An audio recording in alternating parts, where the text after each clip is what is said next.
তওবা করো আল্লাহর কাছে,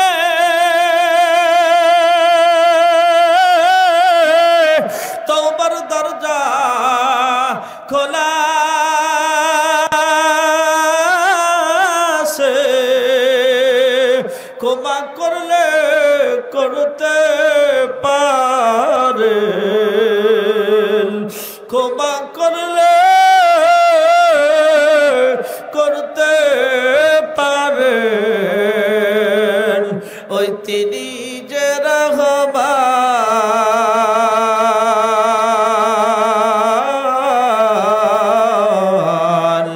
না মানলি ফরমান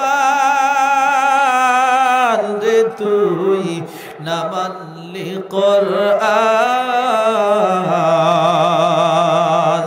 যতই কর বাহাদুরি এই দুনিয়া নয় তোর বাড়ি, হায় রে যেতে হবে সবই ছাড়ি,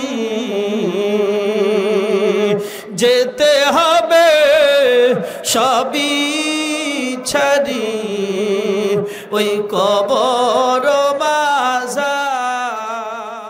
মুসা আলাইহিস সালাম কি ইমাম গাজালি রহমাতুল্লাহ আলাইহি বলেন, ও পয়গম্বর আপনার জীবনী আমরা পড়েছি, অনেক ভালো লেগেছে। আপনার জীবনের মধ্যে আহারে এটাও পড়েছি, আল্লাহ রাব্বুল আলামিন আপনাকে প্রশ্ন করছিলেন, ওয়ামা তিলকা বিয়ামিনিকা ইয়া মুসা, মুসা তোমার ডান হাতে কি? ও মুসা তোমার ডান হাতে কি? প্রশ্ন করছিলেন কয়টা? কথা হয় না, একটা। মুসা তোমার ডান হাতে কি? আপনি উত্তর দিয়েছিলেন হিয়া সায়া আতাওয়াক্কাউ আলাইহা ওয়া আহুসসু বিহা লা গনামি ওয়া লিয়া ফিহা মারিবু উখরা। আল্লাহু আকবার। আপনি উত্তর দিয়েছিলেন এটা লাঠি, লাঠির উপর ভর করে চলি, এই লাঠি দিয়ে গাছের পাতা পাড়ি, ছাগল চড়াই, এহা ছাড়া আরো অন্য অন্য অনেক কাজ করি। আল্লাহ কি এতগুলো প্রশ্ন করছিলেন? জোরে কোন সুবহানাল্লাহ। আল্লাহ প্রশ্ন করলেন একটা, আপনি উত্তর দিলেন একাধিক। কারণটা কি? জোরে কোন সুবহানাল্লাহ। আমার বাবা, আমার ভাই, এইবার মুসা আলাইহিস সালাম একটু শান্ত হইছে, নরম হয়ে গেছে। জোরে কোন সুবহানাল্লাহ। আর এখন ইমাম গাজালি বলেন, যদি আমার প্রশ্নের উত্তর চান আপনার প্রশ্নের উত্তর দিতে হবে। জোরে কোন সুবহানাল্লাহ। মুসা আলাইহিস সালাম বলতেছেন, এই বাবা গাজালি বুঝবা না, আহারে দেখতে দেখতে হযরত মুসা নবী শক্ত মানুষ যারা, তাদের কিন্তু মনটা তাড়াতাড়ি নরম হইয়া যায়। তার চোখ দিয়ে অঝরে পানি বের হচ্ছে। এইবার ডাক দিয়ে বলতেছে, গাজালি রে, এটা আশেক মাশুকের খেলা, আশেকারা মিল্লাত মাযহাব খোদা, আশেকারা মিল্লাত মাযহাব জুদা। আশেক মাশুকের মধ্যে যে প্রেমের সম্পর্ক দুনিয়ার অন্য কেউ টের পায় না। দুনিয়ার একজন মানুষের উচিত পৃথিবীর সবচাইতে বেশি ভালোবাসবে কাকে? এ মোহাব্বতে বলেন কাকে? আল্লাযীনা আমানু আশাদ্দু হুব্বান লিল্লাহ। আল্লাহ নিজেও বলেন ঈমানদার ওই ব্যক্তি পৃথিবীর সবকিছুর চাইতে মোহাব্বত করবে আল্লাহকে।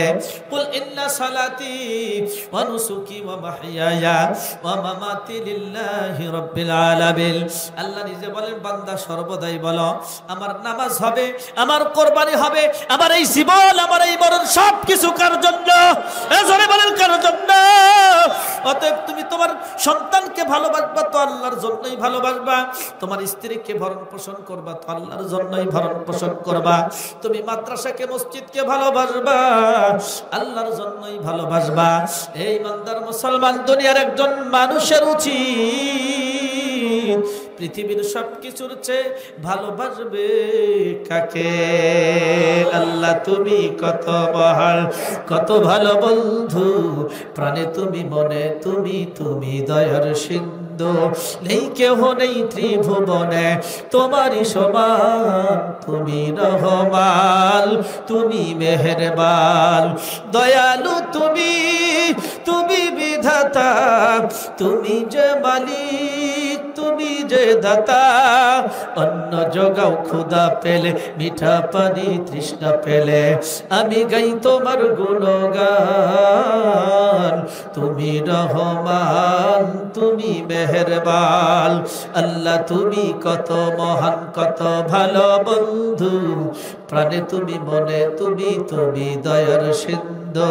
লা ইলাহা ইল্লাল্লাহ, লা ইলাহা ইল্লাল্লাহ, লা ইলাহা ইল্লাল্লাহ, লা ইলাহা ইল্লাল্লাহ, লা ইলাহা ইল্লাল্লাহ। আল্লাহর নামের মধ্যে কি মজা, একটু মহব্বতে ডাক দিয়েই দেখেন। লা ইলাহা ইল্লাল্লাহ, লা ইলাহা ইল্লাল্লাহ, লা ইলাহা ইল্লাল্লাহ, লা ইলাহা ইল্লাল্লাহ, লা ইলাহা ইল্লাল্লাহ, লা ইলাহা ইল্লাল্লাহ মুহাম্মাদুর রাসূলুল্লাহ। সকলেই বলুন সাল্লাল্লাহু আলাইহি ওয়াসাল্লাম।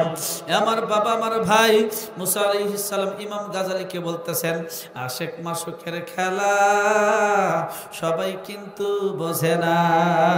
ইমাম গাজালি বলতেছেন, বুঝি না, কিন্তু বুঝাইলে তো বোঝা যায়।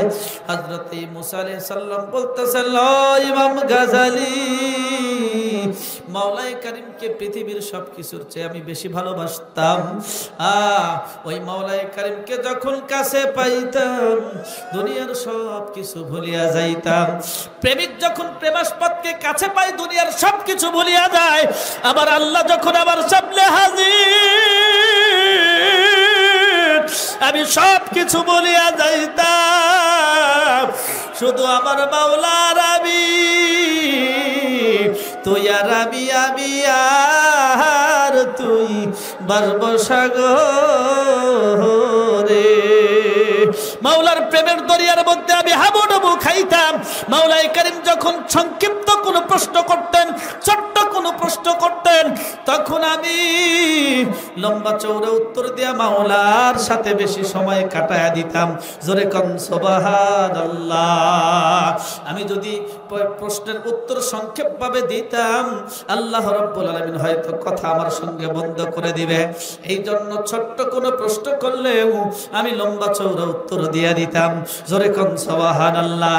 এইবার ইমাম গাজালি রহমাতুল্লাহ আলাইহি ডাইকা বলে, পয়গম্বর মুসা, আমি এই কোরআনের মধ্যে 21 থেকে 23 জন পয়গম্বরের জীবনী পড়েছি। এই জীবনের মধ্যে আমার প্রিয় নবী বিশ্ব নবী মুহাম্মদুর রাসূলুল্লাহ সাল্লাল্লাহু আলাইহি ওয়াসাল্লামের জীবনীর পরেই আপনার জীবনীটা আমার কাছে খুব ভালো লাগছে, খুব আকর্ষণীয় লাগছে। যখন এইরকম এত বেশি ভালো লাগছে, তখন আমি আল্লাহ রাব্বুল আলামিনের কাছে একটা আবেদন করেছিলাম, আল্লাহ গো,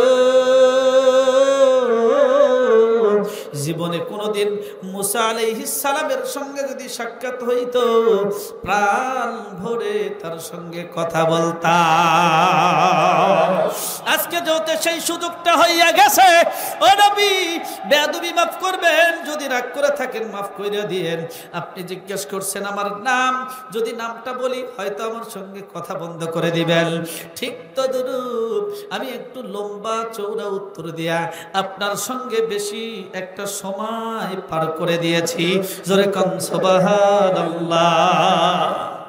মুসা আলাইহিস সালাম এইবার শ্রোতাদের আসন থেকে বক্তার আসনে আইসা এইবার বৈশা সুন্দর করে বলতেছেন, আমিও সাক্ষী দিচ্ছি, আমিও সাক্ষী দিচ্ছি, আমিও সাক্ষ্য দিচ্ছি, যতক্ষণ পর্যন্ত উম্মতে মুহাম্মাদি বেহেশতে প্রবেশ করবে না, ততক্ষণ পর্যন্ত অন্য কোন নবীর উম্মত বেহেশতে প্রবেশ করবে না। সুবহানাল্লাহ, একটু জোরে কোন সুবহানাল্লাহ। বাবা আমাদের দাম কম না বেশি? অনেক বেশি, অনেক বেশি, অনেক বেশি। যাদের দাম বেশি তাদের দায়িত্বও বেশি। জোরে কোন কথা ঠিক কিনা? কি কি দায়িত্ব সবগুলা বলা সম্ভব নয়। আমি আর 5 থেকে 7টা মিনিট সময় আপনাদের কাছ থেকে নিতে চাই। সূরা ফাতিরের 29 নম্বর আয়াত আমি তেলাওয়াত করেছিলাম। ভূমিকার মধ্যে আল্লাহ রাব্বুল আলামিন ইরশাদ করেন, ইন্নাল্লাযীনা ইয়াতলুনা কিতাবাল্লাহ ওয়া আকামুস সালাতা ওয়া আনফাকু মিম্মা রাযাকনাহুম সিররান ওয়া আলানিয়াতান ইয়ারজুনা তিজারাতান লান তাবুর।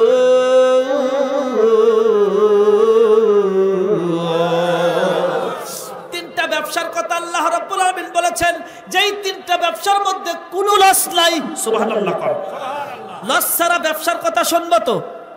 এই ব্যবসা আমরা করবো তো ইনশাআল্লাহ। তিনটা ব্যবসা। 1 নাম্বার ইন্নাল্লাযীনা ইয়াতলুনা কিতাবাল্লাহ। 1 নাম্বার আল্লাহ রাব্বুল আলামিন বলেন এই কোরআন তেলাওয়াত করা। জোরে কোন সুবহানাল্লাহ। এর মধ্যে কোনো লস নাই। কথা বলছেন কে? বলছেন কে? কেউ কেউ চিন্তা করতে হুজুর, কেউ কেউ চিন্তা করতে হুজুর কি কোরআন?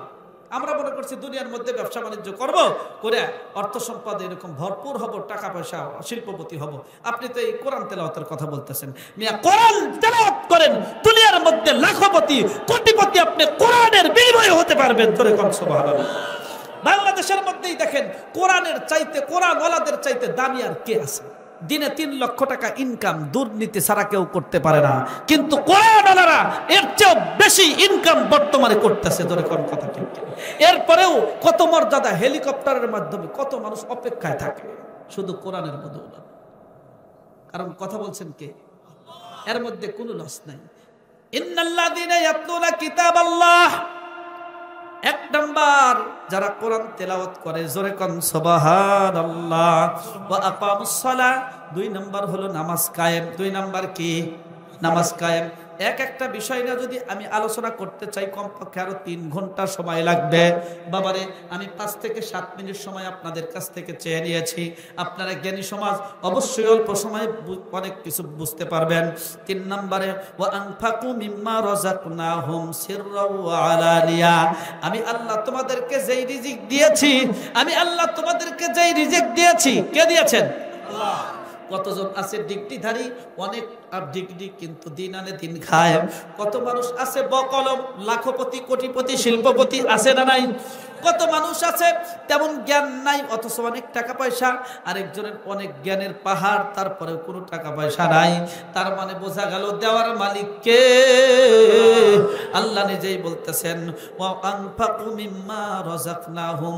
আমি আল্লাহ যেই রিজিক দেই, এই রিজিক থেকে যেই ব্যক্তি ব্যয় করে, সিররাও ওয়া আলানিয়া, এটা গোপনে হোক অথবা প্রকাশ্যে হোক, সিররাও ওয়া আলানিয়া, গোপনে হোক অথবা প্রকাশ্যে হোক, ইয়ারজুনা তিজারাতান লান তাবুর। তিজারাতুন শব্দের অর্থ ব্যবসা। এটা এমন ব্যবসা লান তাবুর, যেই ব্যবসায় কোনো লস নাই। এই ব্যবসা করার দরকার আছে না নাই? 1 নাম্বার কোরআন তেলাওয়াত, 2 নাম্বার নামাজ, 3 নাম্বার হচ্ছে গোপনে এবং প্রকাশ্যে কিছু ব্যয় করা। এই যে কোরআনের মাহফিল দেওয়া হয়েছে দারুল উলুম কওমি হাফিজি মাদ্রাসার উন্নয়ন কল্পে। এইখানে সহি শুদ্ধ কোরআন তেলাওয়াত শিক্ষা দেওয়া হয় কি হয় না? নামাজ সহি শুদ্ধ হতে হলে কোরআন সহি দরকার আছে না নাই? আর কোরআন সহি করতে হলে দারুল উলুম কওমি হাফিজি মাদ্রাসা আপনার রাধাকান্তপুর, এই মাদ্রাসার দরকার আছে না নাই? অতএব এই মাদ্রাসার উন্নতি কল্পে এই ব্যবসা করার নিয়তে, যেই ব্যবসার মধ্যে কোনো লস নাই, এই ব্যবসা করার নিয়তে এখন থেকেই আমল শুরু হয়ে যাক। 1000, 2000, 500, 100 টাকা আমার হাতের মধ্যে দেন মাদ্রাসার উন্নয়ন কল্পে, ইনশাআল্লাহ। হম্বরে আইবু সে তু সত্তর হ্যায় ও মাবুদ গো। 1 ফোঁটা নাপাক পানি দিয়া বনি আদমকে বানায়া, এই দুনিয়ার মধ্যে কয়েকদিন ঘুরাইয়া ফিরাইয়া আবার ওই অন্ধকার কবরে নিয়ে যাইবেন। এই দুনিয়ার মধ্যে কাউকে চিরকাল থাকতে দিবেন না। ভাই বলি আর বন্ধুরে বলি, বাড়ি বলি আর গাড়ি বলি, আত্মীয় স্বজন বলি, কেউ তো আপন না। ভাবিয়া চিন্তা করিয়া দেখলাম মাওলা, ওই অন্ধকার কবরে আপনি ছাড়া কেহ সাথী হবে না। ওই অন্ধকার কবরে আপনি ছাড়া কেহ আপন হবে না। ও মাওলাই করিম, তাকাইয়া দেখুন গভীর রজনী, রাত্রি 12:30। এই গভীর রজনীতে আপনার বান্দারা আপনার আরশের দিকে হাত দুইটা উঠাইয়া কেন কান্দে? আয় আল্লাহ, মাবুদ মওলা একমাত্র আপনাকে মহব্বত করে, আপনার ভয়ে, আপনার রাসূলকে ভালোবাসা, জান্নাত পাওয়ার আশায় জাহান্নামের ভয়ে কান্দে। মাফ না কইরা এই মাহফিলের সাবিয়ার নিচ থেকে আমাদের কাউকে বাহির করিয়েন না। গুনাহ লইয়া মাহফিলের মধ্যে আসছি, গুনাহ লইয়ার বাড়িতে যাইতে চাই না। জাহিরি বাতিনি ইচ্ছায় অনিচ্ছায় সগীরা কবিরা যত গুনাহ করছি মাওলা মাফ করে দেন। আল্লাহ তাকাইয়া দেখুন কার জন্য মানা, কার জন্য পাবানা। আল্লাহ ওই অন্ধকার কবরে বাবা লেপলাই তোষক নাই, খালি মাটির বিছানায় কেমনে ঘুমায়। আল্লাহ ওই মা বাবাকে আপনি আর মাইরেন না, ওই মা বাবাকে আপনি আর মাইরেন না। ওই মা বাবাকে আপনার আযাবের ফেরেশতা দিয়ে আর শাস্তি দিয়েন না। মা বাবাকে মাফ করে জান্নাতের উচ্চ মাকাম দান করেন। আল্লাহ আমিও তো এই কবরের আসামি, আমিও তো এই কবরের যাত্রী। কত মানুষকে দেখলাম, একই সাথে বাজারে গেলাম, চায়ের স্টলে বসলাম, একই সাথে মসজিদে বা জামাত নামাজ আদায় করলাম। কত মানুষ রাস্তাঘাটে দেখা হইল, তাদের মধ্যে অনেকেই নাই, তাদের মধ্যে অনেকেই নাই, আর কোনদিন দেখা হবে না। আল্লাহ কোন দিন যেন মসজিদের মাইক দিয়ে এলান হয় আমিও নাই। আল্লাহ সংশোধিত মুসলমান না বানাইয়া মালাকুল মউত পাঠায়। আল্লাহ এ বাবা একটু খেয়াল করেন, যারা জাহান্নামের আসামি, যারা কবরের যাত্রী, ওই কবরের চিন্তা কইরা 2 ফোঁটা চোখের পানি ফালানোর চেষ্টা করেন। আমি নাফরমান হইলে আমার মৃত্যুর সময় আজরাইল ফেরেশতা ভয়াবহ রূপ লইয়া আমার সামনে আসবে। মাথা থাকবে আকাশে, পা থাকবে জমিনে, ডান বাহু মাগরিবে, বাম বাহু মাশরিকে। আরে চোখ দুইটা বড় বড় পুকুরের মতো নীল রঙের আগুন ঝরতে থাকবে।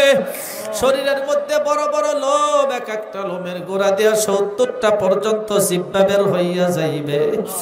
ওই অবস্থা দেখি আমার রূহটা ঠিকই চিনতে পারবে, ধরা দিতে চাইবে না, লুকানোর চেষ্টা করবে। বাস পাখি দেখিয়া যে এরকম মুরগির বাচ্চা মুরগির পেটের নিচে আশ্রয় নেয়, ওই রকম ভাবে আমার রূহটা আমার শিরা উপশিরার মধ্যে লুকানোর চেষ্টা করবে। একবার যাইবে মাথার মধ্যে, একবার যাইবে পায়ের মধ্যে। ওই অবস্থা দেখি আজরাইল ফেরেশতা আমার বুকের উপরে চাপ মারিয়া বসিয়া যাইবে।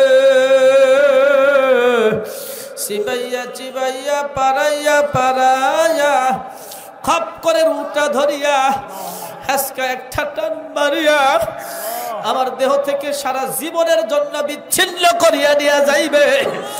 এ বলেই তো দেখো আমি লাশ,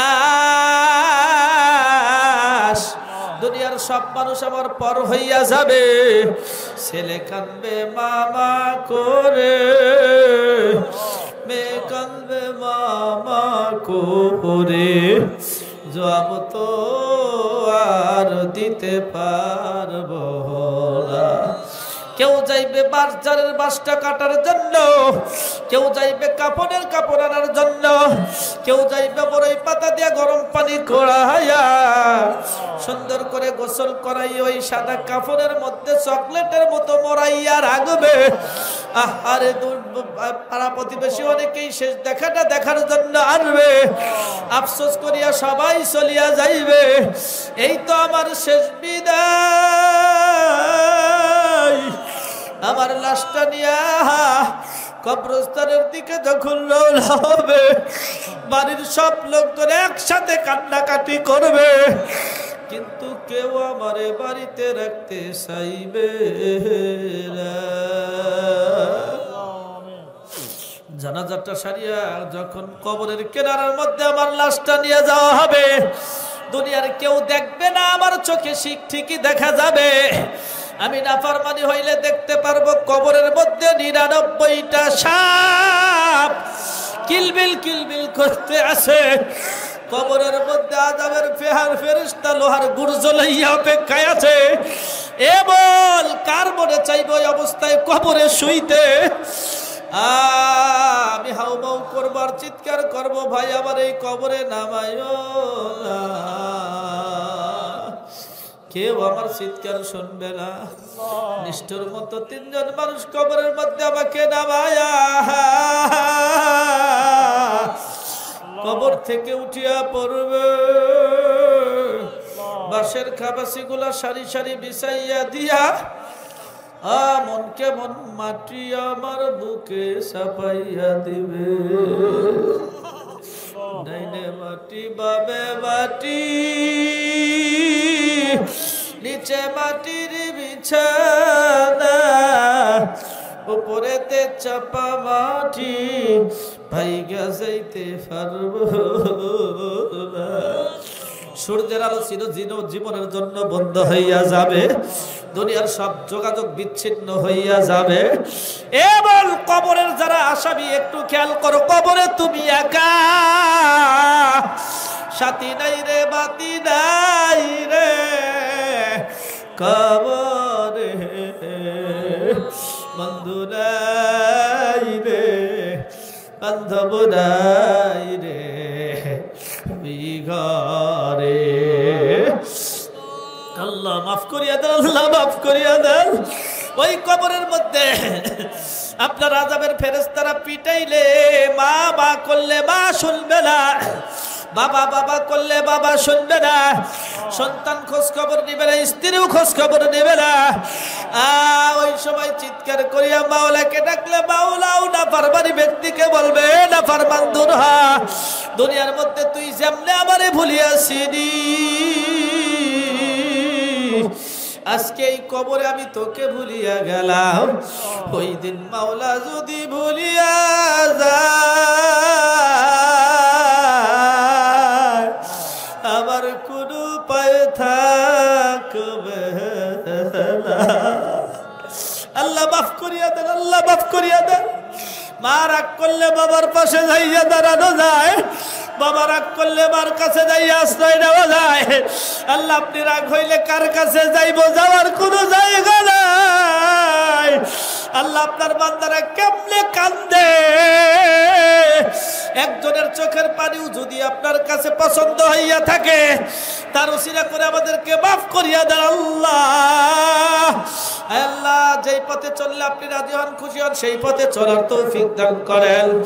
আল্লাহ কারো গুনাহ থাকা পর্যন্ত বাড়িতে নিয়েন না, নিষ্পাপ না করিয়া জান্নাতের মেহমান না বানাইয়া বাড়িতে নিয়েন না। পর্দার অন্তরে মা বোনরা আমিন আমিন বলে। আল্লাহ মা বোনদেরকে জামানার রাবেয়া বস্তির মতো দিনদার পরহেজগার হিসাবে কবুল করেন।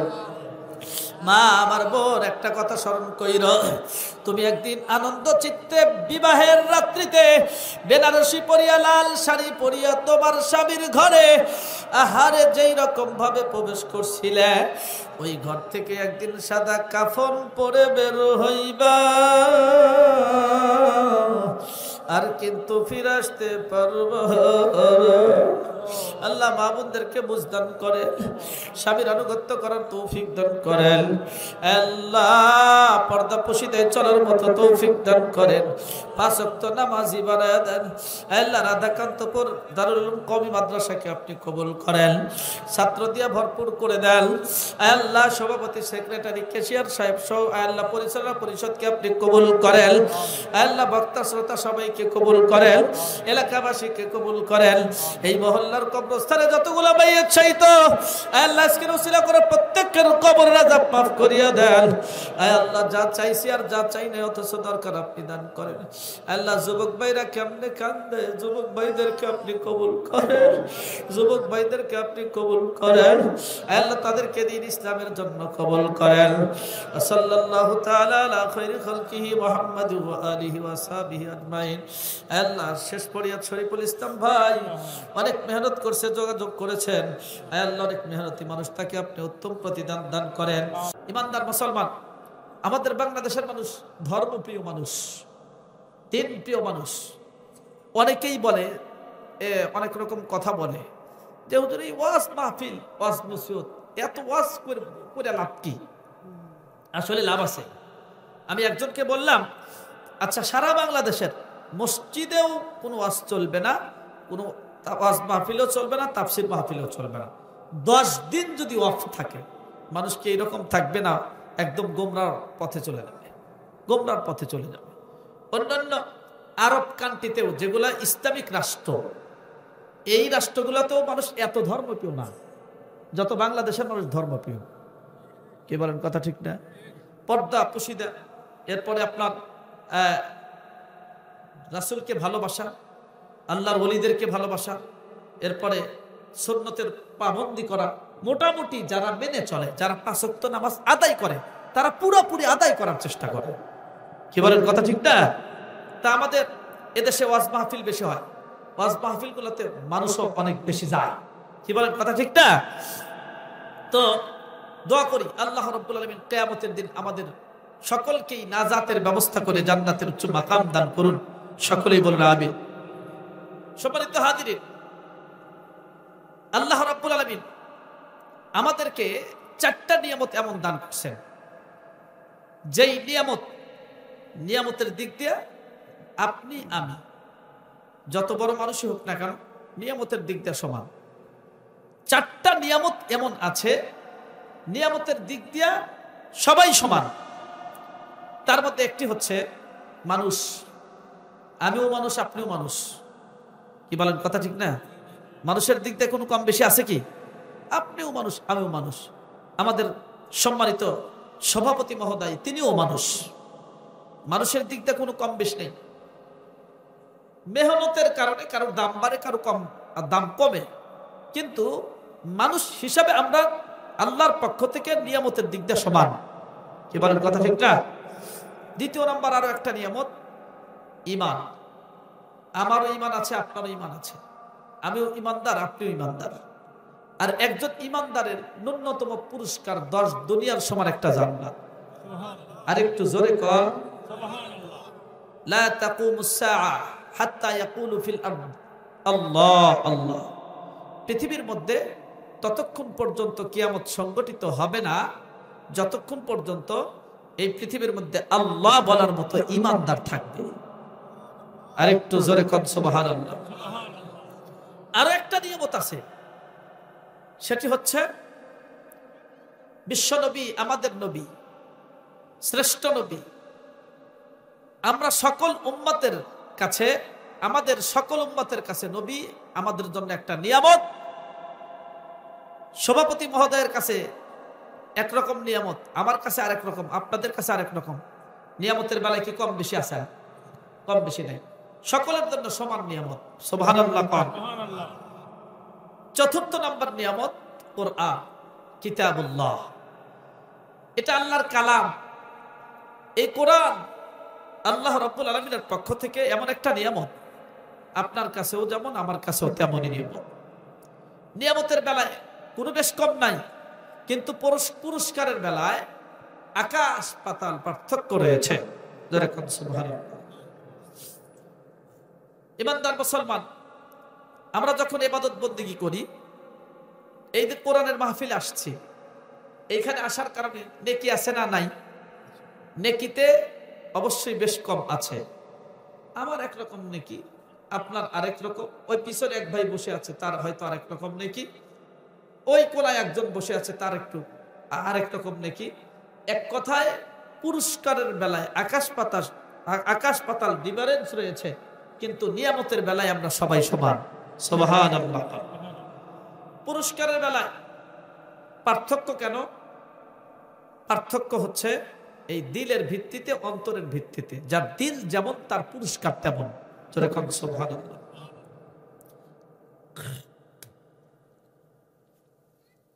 মা ফাদ্দালা আবা বকরিন কাসরাতা সালাতিহি ওয়া কাসরাতা সিয়ামিহি ইল্লা মা ওয়াকারা ফি কলবিহি।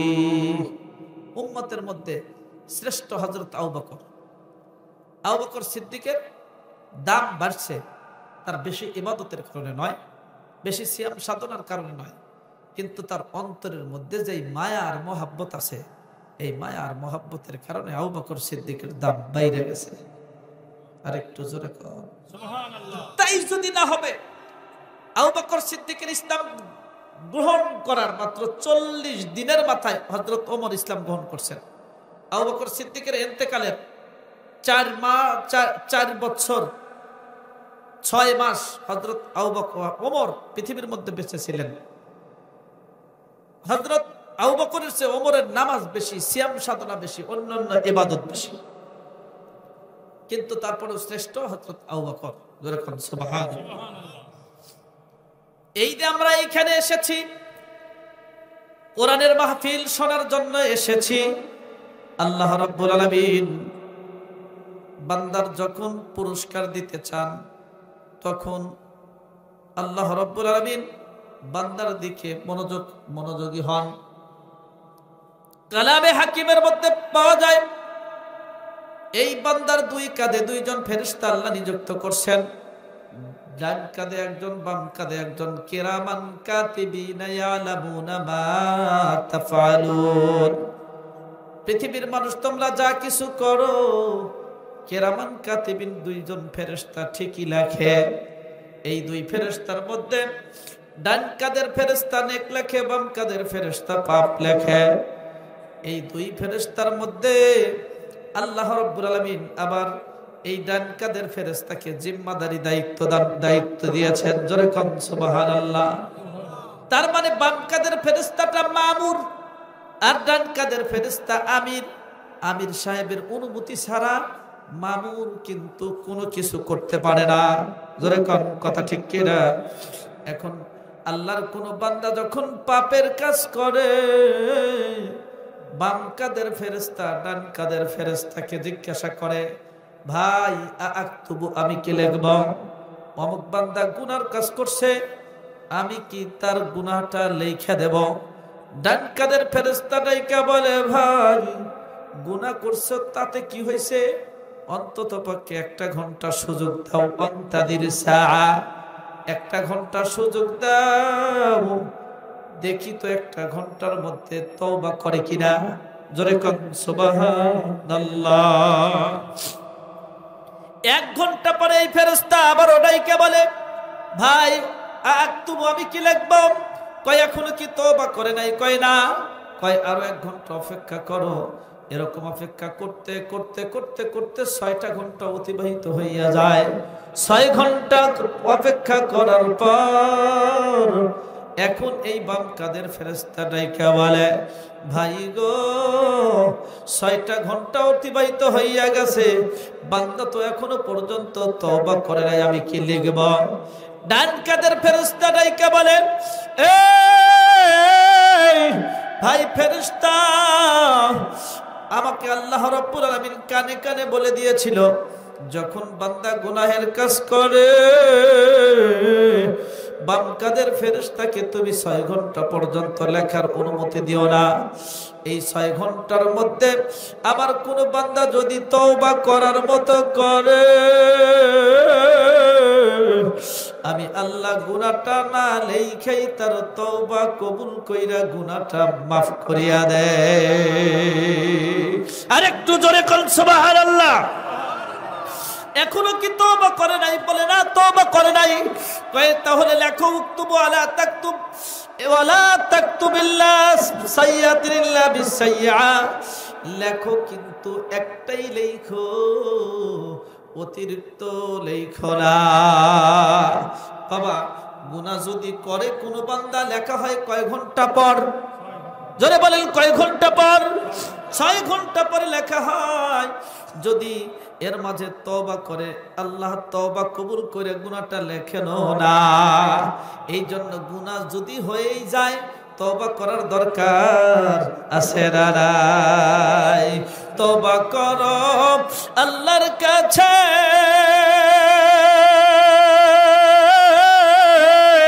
তওবার দরজা খোলা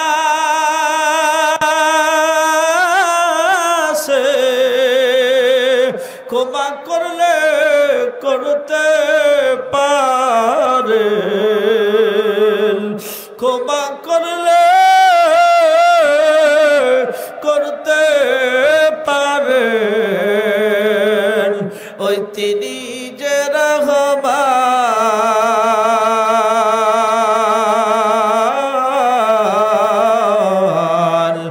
না মানলি ফরমান রে তুই, না মানলি কোরআন, যতই কর বাহাদুরি এই দুনিয়া নয় তোর বাড়ি। হায় রে যেতে হবে সবই ছাড়ি, যেতে হবে সবই ছাড়ি, ওই কবর